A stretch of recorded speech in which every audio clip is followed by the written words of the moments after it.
Hello everybody, it's Wednesday. I started filming this new bike, not new, but new to me, bike on Sunday when we got it from Facebook Marketplace. But I had work for the last 2 days, so that's why I'm filming this later. But I got this thing 99% there when it comes to tuned up. So I guess let me just do some backstory because I'm probably going to start the video with this intro.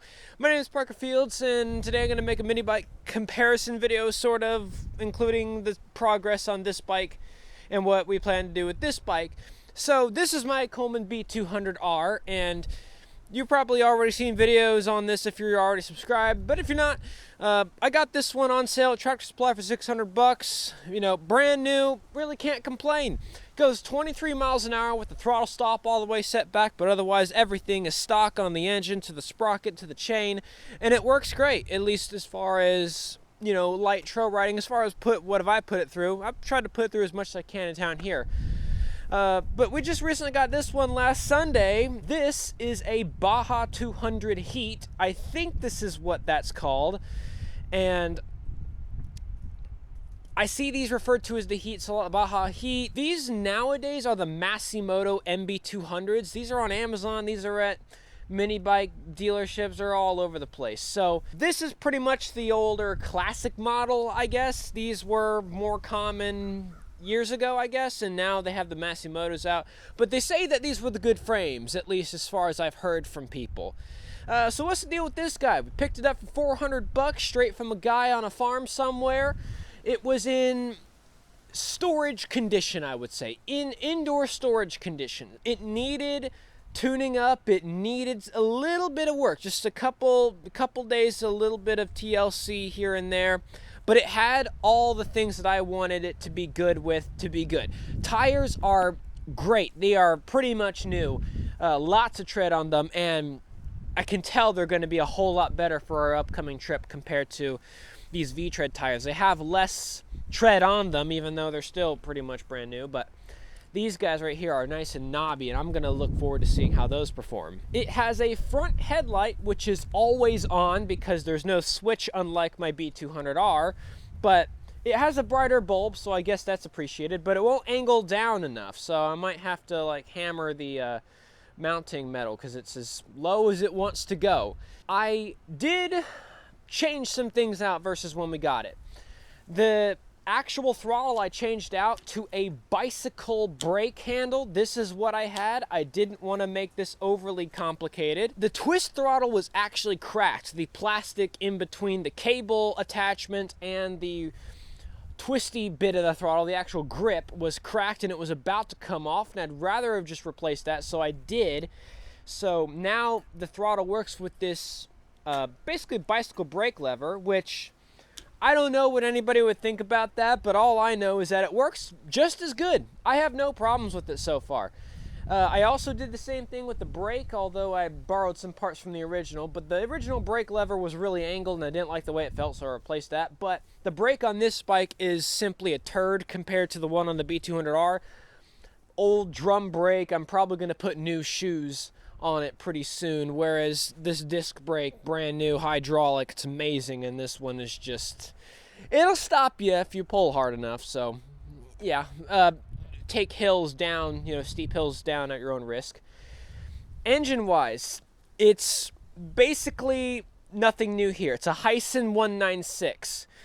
I think it's they're all the Chinese clones, you know what I'm talking about, but it's a 196. I replaced the carburetor with the spare carburetor I had on another engine, and it runs much better now. I also changed the oil. I put a new fuel line from the tank to the carburetor on because the other one was getting holes in it. It was clearly dry rotted. The throttle stop and everything like that needed a new throttle return spring and a new governor spring. I put all of that on from another engine as well. The exhaust still works fine.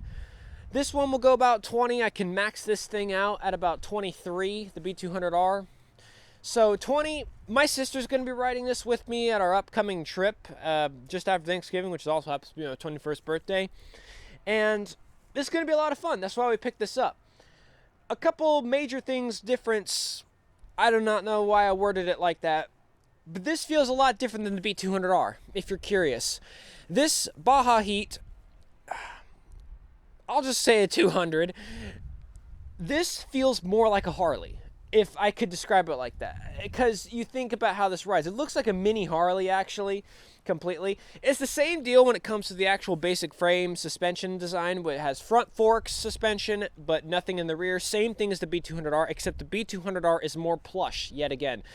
The B200R has a lot softer front suspension, and it absolutely takes up more bumps than the suspension ever will try on this one. I have to let more air out of the tires on this one when we really go off-roading, because the suspension, it might just be because it's a little old, but it's not doing as much work. It's not very soft, but I have a hunch that it might be because it's old, but it is there for the really hard bumps, and I can feel it sometimes. But on this one, it feels so much more plush. It takes up everything, so I'll have to see about that. The rest of the bike actually feels pretty good.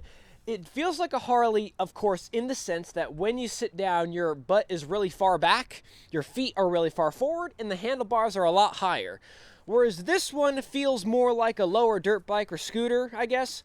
You're sitting on the bike, and the handlebars are a lot lower, and the foot pegs are further back, and your butt's also further forward. So you feel like you can kind of control this one a little bit more, I guess, but this one feels more comfortable for longer periods of time. It feels like when you sit on this heat, the seat really cups your rear end really nicely, being it's a Baja seat, and these are really well-known seats.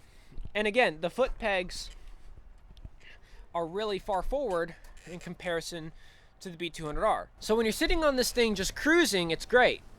But of course, when you're sitting on this thing just cruising, it's still pretty comfortable. The seat's definitely not bad, being a Megamoto 212 style frame.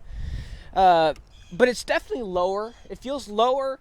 I think there's also less ground clearance. There has to be. In fact, I can measure that right now. I got a tape measure with me. I can measure some measurements. Ground clearance at the lowest point, it's about 8 inches, at least in the grass. And yeah, it's exactly what it said on the website when it comes to the B200R, about 6, maybe 7. So more ground clearance for the actual wheel size on this Baja. And the seat height from bottom, from the ground, about 25 to 26 inches, and you got 24 inches, so about 2 feet, maybe a couple more inches on this one with seat height.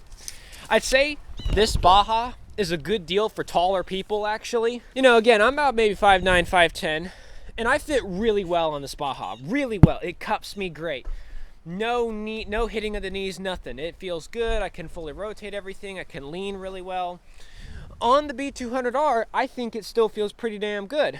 But this will accommodate kids a little bit better, I think, because everything's a little closer together to the point where it can fit adults, but it also can fit kids. But I think both can fit kids. I mean, a lot of kids get mini bikes, so that's up to you to really decide on. Why I got this heat with my sisters, because we're going on a trip soon, and I wanted something for her to ride on the trails with me, and I'll be probably selling this on very soon. So what I'm going to continue doing is cleaning it up, giving it some paint, as well as a couple other things. I mean, just things such as maybe add some more fluff into the seat, taking off the stickers. This is kind of more of a desert patina as I kind of look at it. Paint job. Pretty cool, but clearly needs some cleaning up. I want to paint it more of a charcoal color almost. I feel like that would look awesome. I want to put new shoes in the brake. I want to continue to tune the engine up a little bit, because it does 20 right now pretty easily, and it is smooth, I'll give it that, for an engine that's been in the barn. But yeah, it's good, and I think it'll be fun to try out this bike even more and ride it. And I'll have to test more bikes after this. So, not really a real world test, but I will have a video for you guys coming up of our trip. Mini bikes are cool and they're awesome, and you can get Harleys or scooters, and I love them. So, thanks everyone for watching, and I'll see you in the next video. I don't know why that took me so long to think about.